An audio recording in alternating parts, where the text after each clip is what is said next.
بسم الله الرحمن الرحيم إن الله وملائكته يصلون على النبي يا أيها الذين آمنوا صلوا عليه وسلموا تسليما اللهم صل على سيدنا ومولانا محمد معدن الجود والكرم وآله الكرام وأصحابه العظام وابنه الكريم وبارك وسلم.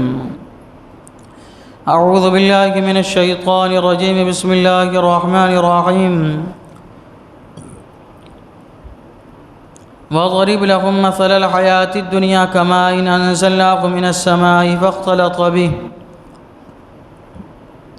فاختلط به نبات الأرض فأصبح حشيما تذروه الرياح وكان الله على كل شيء مقتدرا. المال والبنون زينة الحياة الدنيا والباقيات الصالحات خير عند ربك ثوابا وخير عملا. اور ان کے سامنے زندگانی دنیا کی کہاوت بیان کرو، جیسے ایک پانی ہم نے آسمان سے اتارا تو اس کے سبب زمین کا سبزہ گھنا ہو کر نکلا کہ سوکھی گھاس ہو گیا جسے ہوائیں اڑائیں، اور اللہ ہر چیز پر قابو والا ہے. مال اور بیٹے یہ جیتی دنیا کا سنگار ہے، اور باقی رہنے والی اچھی باتیں ان کا ثواب تمہارے رب کے یہاں بہتر اور وہ امید میں سب سے بھلی ہے. اللہ تبارک و تعالی یہاں سے مسلمانوں کو جو ہے، کفار و مشرکین کو جو ہے دنیاوی زندگی کی مثال بیان فرمانے کا حکم فرما رہا ہے. اللہ تبارک و تعالیٰ نے ہماری اس دنیا کی مثال کو بہترین انداز میں سمجھایا. اللہ تبارک و تعالیٰ فرماتا ہے دنیاوی زندگی کی مثال دیکھو ایسی ہی ہے. ہم دنیا میں زندہ رہتے ہیں تو دنیا کی رنگ برنگی میں ہم مگن ہیں، چاق و چوبن میں مگن ہیں، اس کے رنگ روپ میں ہم مگن ہیں، زیب و زینت میں مگن ہیں. ایک منصوبہ دنیا کا ہمارے سامنے ہے، اسی منصوبے کے تحت ہم اپنی زندگی گزار رہے ہیں. اس مقصد کو حاصل کرنے کے لیے اپنا جی جان لگا رہے ہیں. لیکن اللہ تعالیٰ فرماتا ہے یہ دنیاوی زندگی کی مثال یوں سمجھو کہ جیسا کہ بارش کے موسم میں بارش ہوتی ہے تو ہر جگہ سرسبز و شادابی، پھول ہے تو باغ جو ہے لہر رہا ہے، خوبصورت نظر آ رہا ہے، زیب و زینت اس میں آ گئی. ادھر ہم نے اناج بویا، بیج بویا، اناج اگ رہا ہے، ہر طرف غلہ ہی غلہ ہے.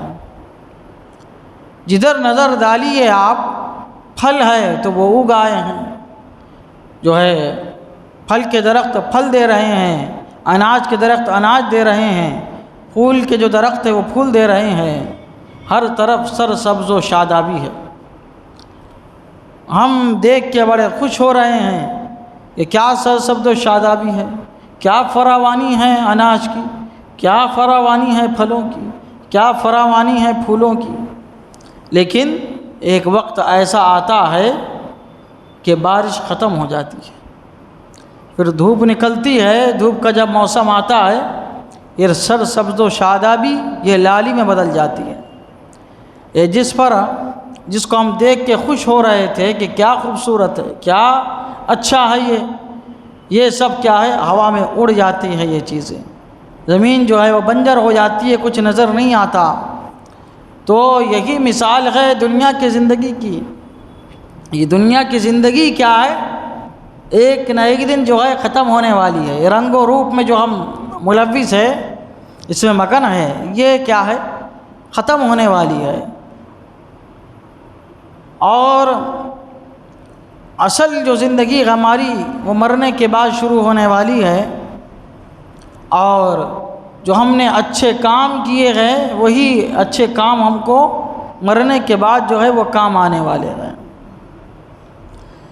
اللہ تعالیٰ فرماتا ہے اور ان کے سامنے زندگانی دنیا کی کہاوت بیان کرو، جیسے ایک پانی ہم نے آسمان سے اتارا تو اس کے سبب زمین کا سبزہ گھنا ہو کر نکلا، زمین تر و تازہ ہو گئی، کہ سوکھی گھاس پھر کیا ہوا کہ گرمی کا موسم آیا، سوکھی گھاس ہو گئی جسے ہوائیں اڑا رہی ہے، جس کو دیکھ کے ہم خوش ہو رہے ہیں وہ ہوا میں اڑ رہا ہے۔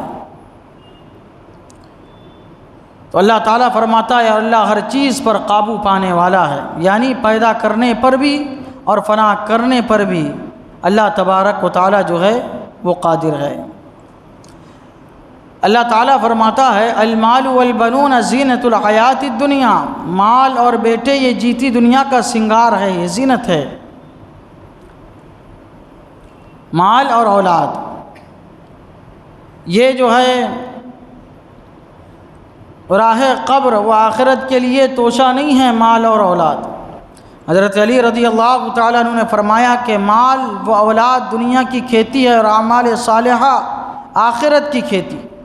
یہ جو مال ہے ہمارا دنیا میں، اولاد ہے دنیا کی کھیتی، اور ہمارے جو اچھے کام ہیں وہ آخرت کی کھیتی ہے، اور اللہ تعالیٰ اپنے بہت سے بندوں کو یہ سب عطا فرماتا ہے۔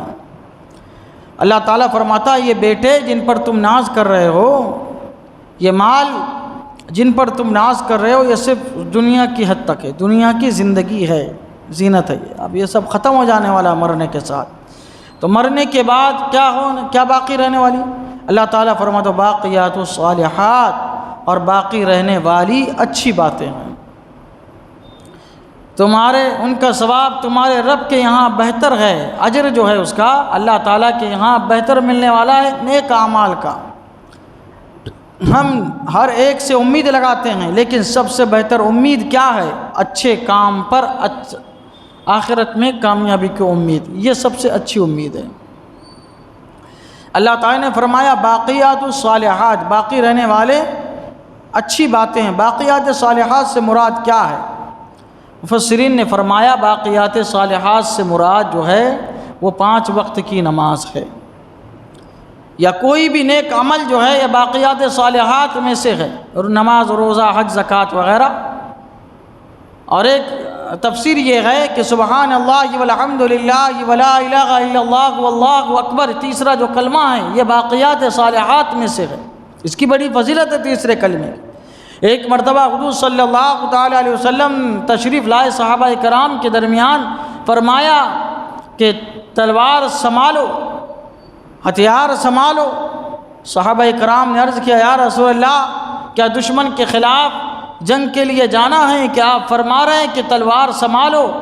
حضور صلی اللہ تعالیٰ علیہ وسلم نے ارشاد فرمایا ہمیں دشمن کے خلاف نہیں بلکہ جہنم کی آگ کے خلاف اور اس سے بچنے کے لیے تلوار جو ہے وہ اٹھانا ہے۔ صحابہ کرام نے عرض کیا یا رسول اللہ جہنم سے آڑ کے لیے، اس سے بچنے کے لیے، وہ دشمن سے بچنے کے لیے کون سی تلوار اٹھائے؟ تو حضور صلی اللہ تعالیٰ علیہ وسلم نے ارشاد فرمایا سبحان اللہ والحمد للہ ولا الہ الا اللہ واللہ اکبر ولا حول ولا قوت الا باللہ۔ اس سے بہتر جہنم سے بچنے کے لیے کوئی تلوار نہیں ہے۔ حضرت وہب بن منبہ رضی اللہ تعالی عنہ یہ فرماتے ہیں کہ میں نے دیکھا کتابوں میں کہ دنیاوی جو زندگی ہے یہ جاہلوں کے لیے غفلت کا سامان ہے، اور کمینے لوگوں کے لیے غنیمت کا سامان ہے۔ اس لیے انبیاء کرام اللہ تعالیٰ کے مقربین کبھی بھی دنیا سے دل نہیں لگاتے تھے، اس کی طرف یہ توجہ نہیں دیتے تھے۔ یہ دنیا میں آئے تھے، دنیا قید خانہ ہے، تو آپ فرماتے ہیں قید خانے میں جانے والا ہر انسان، ہر آدمی قیدی نہیں ہوتا، بلکہ بعض قید خانے میں قیدیوں کو چھڑانے کے لیے جاتے ہیں۔ اسی طرح انبیاء کرام علیہ الصلوۃ والسلام اللہ کے نیک بندے دنیا میں تشریف لائے، یہ ان کے لیے قید خانہ تھا، تو انہوں نے ہماری تربیت کی، ہمارے نفوس کی تربیت کی، اور تربیت کر کے دنیا کے قید خانے سے چھڑا کے ہم کو جو ہے جنت کے باغ میں انہوں نے داخل کرنے کی کوششیں کی۔ یہ اس کے لیے دنیا میں آئے اور دنیا سے جو ہے وہ چلے گئے۔ دنیا کی زندگی یہ کیا ہے؟ یہ جو مال و اسباب ہے یہ سب ختم ہیں۔ اللہ تبارک و تعالی ارشاد فرماتا ہے کہ میں جو ہے اپنے مومن بندے کو مال کی فراوانی عطا فرماتا ہوں، ہر طرح سے اسے خوش کرتا ہوں تو وہ بڑا خوش ہوتا ہے مجھ سے، لیکن میں جانتا ہوں کہ یہ مال کی فراوانی اس کو مجھ سے دور کر دے گی۔